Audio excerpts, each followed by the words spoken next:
Szia, Anna! Szia! Nagy öröm nekem, hogy ebben a hónapban a Juventus fiatalabb generációjának egyik képviselőjével beszélgethetek. De mit gondolsz erről a hónapzenésze sorozatunkról? Tudtál meg új érdekes információkat a zenésztársaidról? Nos, én kifejezetten új információt nem tanultam meg a társaimról, mivel már azért elég régóta kapcsolatban állok velük. Viszont szerintem ez mindenképpen egy nagyon jó kezdeményezés, ez a sorozat, mert ez érdekes lehet azoknak is, akik követnek minket, vagy akik hallgatnak minket, és hogy többet tudnak megtudni a zenekarunkról, meg a zenészeinkről, meg szerintem azoknak is érdekes ez, akik mondjuk itt ülnek, mint most én, hogy felteszik nekik a kérdéseket, és arra válaszolnak, szerintem ez tök jó. Ez volt a cél, hogy kicsit közelebb hozzuk a zenészeket a hallgatókhoz. Kaptunk ebben a hónapban is sok-sok kérdést, úgyhogy bele is vágunk. Stinner Zsuzsanna kérdezi, aki ugye szólamtársad, én is valahonnan, mintha ismerném, hol kérdezi, hogy hány éves korodban kezdtél hangszeren tanulni, ez volt-e az első választásod, vagy volt másik hangszered is, és miért pont a tenorkürt? Szóval én nagyjából olyan 7-8 éves korom körül kezdtem el zenélni, és ugye furuján kezdtem, de szerintem ez egy ilyen bevett szokásom, úgyhogy minden fúvós az furuján kezd. És nagyjából ilyen 1 vagy 2 évet furujáztam, és utána jött nekem ugye ez a bariton, ami amúgy úgy jött, hogy én tubázni szerettem volna nagyon durván, mert az volt a legnagyobb hangszer a zenekarban, és nekem mindenképpen azt kellett, hogy én tubázni szeretnék, viszont az volt a probléma, hogy tök kicsi voltam hozzá, és hát a számig sért el a fúvóka, hogy hát így itt volt a homlokom közepén, és akkor ezért erről le kellett mondanom, és akkor a Gergő, a karmesterünk mondta, hogy figyelj, van itt ez a baritonkürt, ez szinte ugyanúgy néz ki, mint a tuba, ez is nagy, meg úgy is kell belőle ember, hogy akkor álljál be ide, és akkor mondtam, jó van, végül is ez is hasonlít, és akkor így lett ez a baritonkürt, és igen, ez volt az első választásom is egyben. Azért viccesen nézett volna ki a legkisebb lány a legnagyobb hangszerrel. Igen. Úgyhogy végül is hálásak vagyunk a Gergőnek, hogy lebeszélt a tubáról. Ja. Katona Dániel kérdezi, hogy korábban is voltak zenészek a családban, vagy te vagy az első? Technikailag volt előttem zenész, tehát apukám ő kántor, ugye így ezáltal tud orgonálni, meg zongorázni, meg ő végzett is kántorképzőt, szóval neki erről így van papírja is. Ezen kívül nem tudok másról, aki így zenélt volna nálunk a családba. Annyira esetleg 1-2 ilyen apukám unokatesói, vagy valami ilyesmik, akik tudtak zongorázni, de úgy kimondottan, aki így eljárt zenekarba, meg fúvós hangszerrel játszott, olyanról nem tudok. De akkor voltak igen. nem voltak, te vagy nem az csak első, úgy. hanem azért hoztad a szülőktől, édesapától ezt az elkötelezettséget a zene iránt. Egy anonimitásba burkolózó, bár könnyen kitalálható Juventus admin kérdése, hogy ki a tanárod, vagy ki volt a tanárod? Na hát most egót fogok rombolni, most jelenleg senki.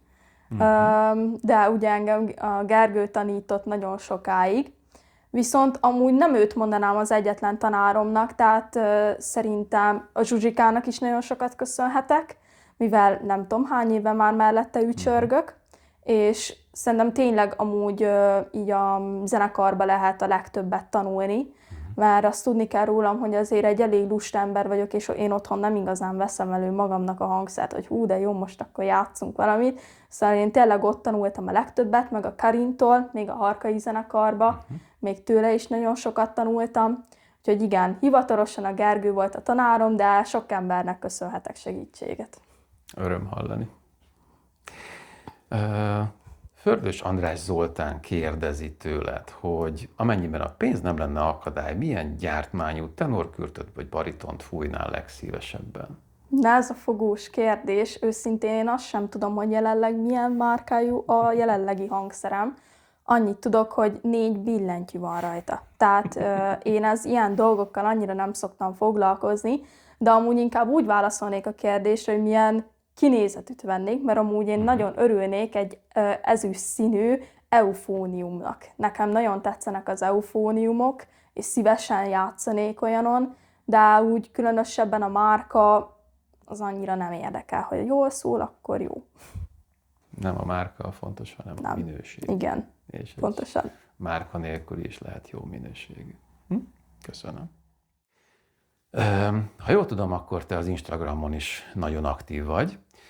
Mit gondolsz, a te korosztályodban fúvózenei posztokkal, fúvózenei Instagram posztokkal lehet-e népszerűséget generálni? Szerintem lehet, viszont nem mindegy, hogy kitől jön ez az információ, tehát hogyha valaki olyan reklámozza, vagy olyan csinál videókat, akinek van erről egy ilyen előzetes háttértudása, akkor szerintem mindenképpen lehet, viszont olyan, aki annyira nem ért ezekhez a dolgokhoz, és mondjuk nem annyira tudja, hogy mostában mi a menő, vagy hogy mit kell kirakni, vagy hogy kell egy Instastoryt úgy megszerkeszteni, hogy ezt az emberek belájkolják, vagy továbbosszák, akkor szerintem úgy annyira nem lehetséges, de amúgy én azt látom, hogy a fiatalok körébe is amúgy egyre elterjedtebb ez a zenélés, mert szerintem érdekesnek tartják, mert nagyon sokan még életükben fúvózenekart sem nagyon láttak, vagy a hangszerek többségét nem is ismerik, és akkor nyilván, hogyha valaki mutat nekik egy ilyen dolgot, akkor ez elkezdi őket érdekelni, mivel teljesen új nekik a szituáció. Szóval szerintem ezt így lehetne teljes mértékben. Ez nekünk is hasznos információ, mert hogyha mi zenekarként szeretnénk népszerűsíteni a fúvózenét, akkor ezen az úton is megtehetjük, csak keresni kell hozzá egy olyan már ismert Instagramos személyiséget, akin keresztül lehet ezt népszerűsíteni. Köszönöm, ez jó ötlet. És mivel az Instagramon is közzétetted, vagy megosztottad ezt a hónapzenésze kérdéseket, illetve ezt a posztunkat, az Instagramon is kaptál jó pár kérdést, és ezekből is néhányat választottam. Egyik kérdés, hogy van-e olyan hangszer, amit még szívesen megtanulnál? Van. Én jelenleg is amúgy megtanítottam magamat zongorázni, meg tudok trombitálni. Viszont amit még nagyon szívesen megtanulnék, az a dob, mármint a szerkó. Azt nagyon szívesen megtanulnám, szerintem ez egy tök menő hangszer. Mondjuk nem éppen a leglányosabb, de nekem mindig is tetszett az, hogyha valaki dobol, szerintem az tök menő hangszer. Meg egy egész más tudást igényel, Igen. mert a kézláb külön koordináció, az fejben egész másképp. Igen, meg hát azért ez egy elég multifunkciós hangszer, tehát azt minden zenekarba kell egy dobos, szóval nekem azért is tetszik ez. Jó terv. Kérdezi valaki, hogy mennyire nehéz iskola mellett zenélni? Nos, bevallom az őszintét, szerintem egyáltalán nem.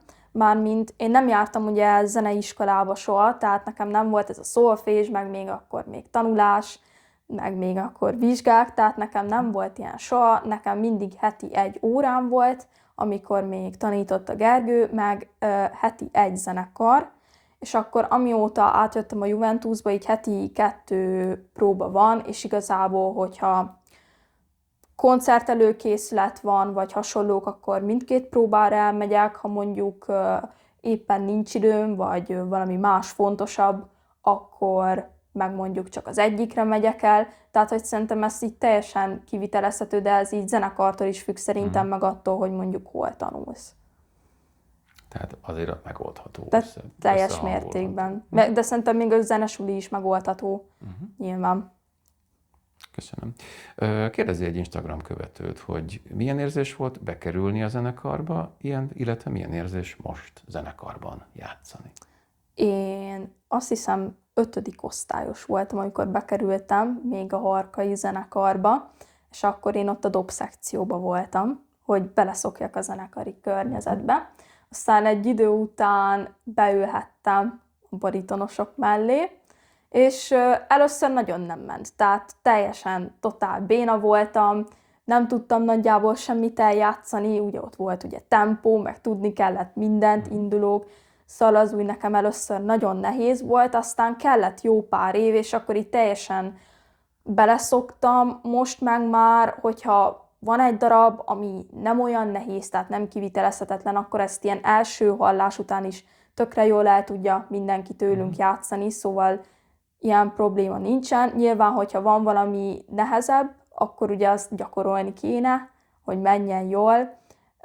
De igen, én amúgy nagyon örülök neki, hogy végül nem hagytam abba ezt a zenélést, és járok zenekarba, mert rengeteg jó program van, akkor barátokat lehet szerezni, meg ugye ez egy tök új közösség, amiben vagy, és szerintem ez nagyon jó, és nagyon sajnálom, hogyha mondjuk valaki ebből kimarad valamilyen okból, és szerintem nagyon jó.